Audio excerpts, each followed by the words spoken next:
Bonjour Guillaume. Bonjour Edil.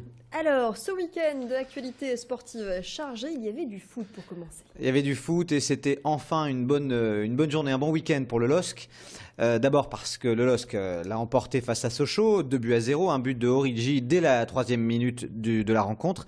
Et puis enfin un but de Mendes à la 93e. C'était encore une fois un bon week-end parce qu'en plus devant les deux leaders, le Paris Saint-Germain et puis Monaco se sont neutralisés. Donc ayant partagé les points, ils n'ont pas pris, il n'y en a aucun des deux qui a pris le large. Et le LOSC a pris les 3 points.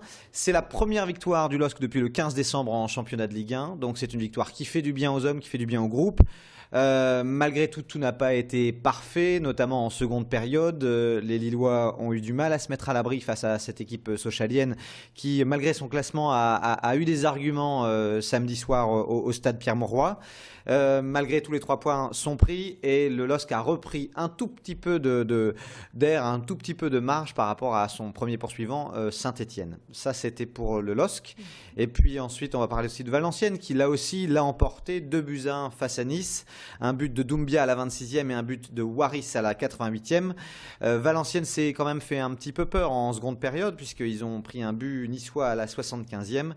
Mais en tous les cas, la bonne opération, elle est là puisque Valenciennes revient à 2 points de Évian et puis même à 5 points de Guingamp puisque Guingamp en 2014 c'est la plus mauvaise équipe de Ligue 1 puisqu'ils ont fait 3 défaites et 2 matchs nuls. Donc Valenciennes peut commencer à croire à quitter cette fameuse zone des relégables. Et puis le LOSC peut continuer à croire à rester un peu sur le podium.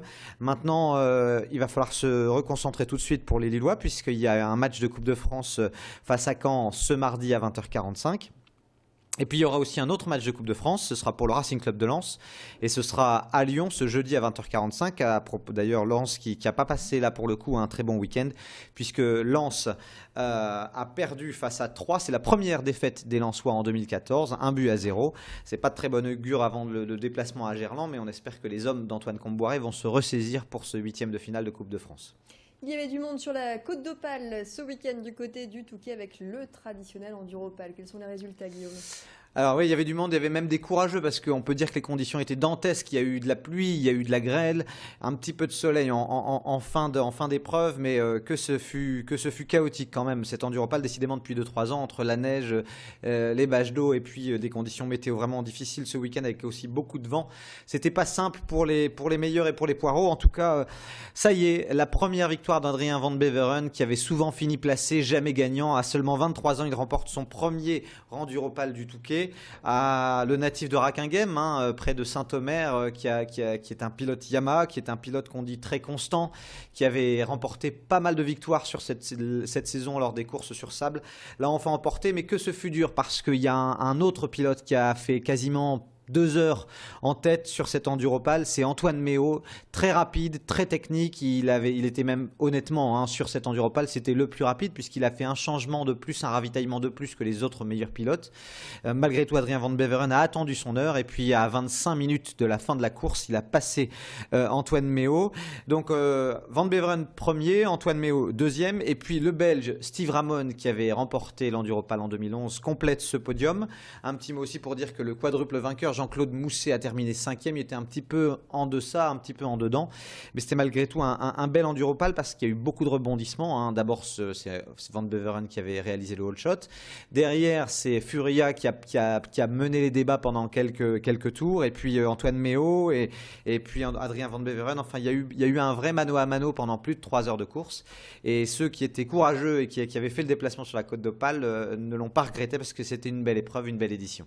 Un petit mot de basket. Je crois que l'ESBVA, les Villeneuvoises, jouaient ce week-end.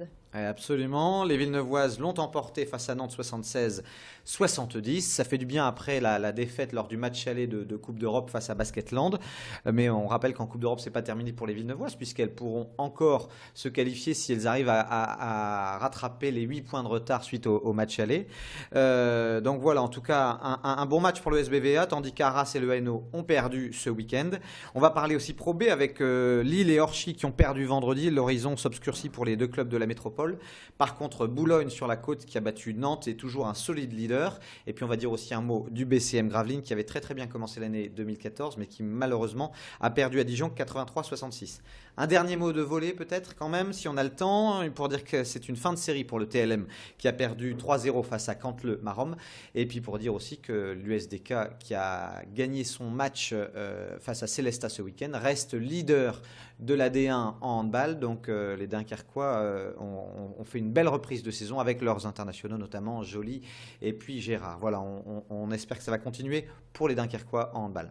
Très bien, merci beaucoup en tout cas Guillaume Van der Schaak de nous avoir fait comme chaque semaine, chaque lundi, cette rétrospective de l'actualité sportive dans la métropole lilloise et même dans toute la région Nord-Pas-de-Calais. À la semaine prochaine et bonne semaine. Bonne semaine Idil. 10h passées de 21 minutes, on se retrouve dans quelques instants pour vos prévisions météo et puis l'info trafic. Restez avec nous, nous sommes toujours en direct.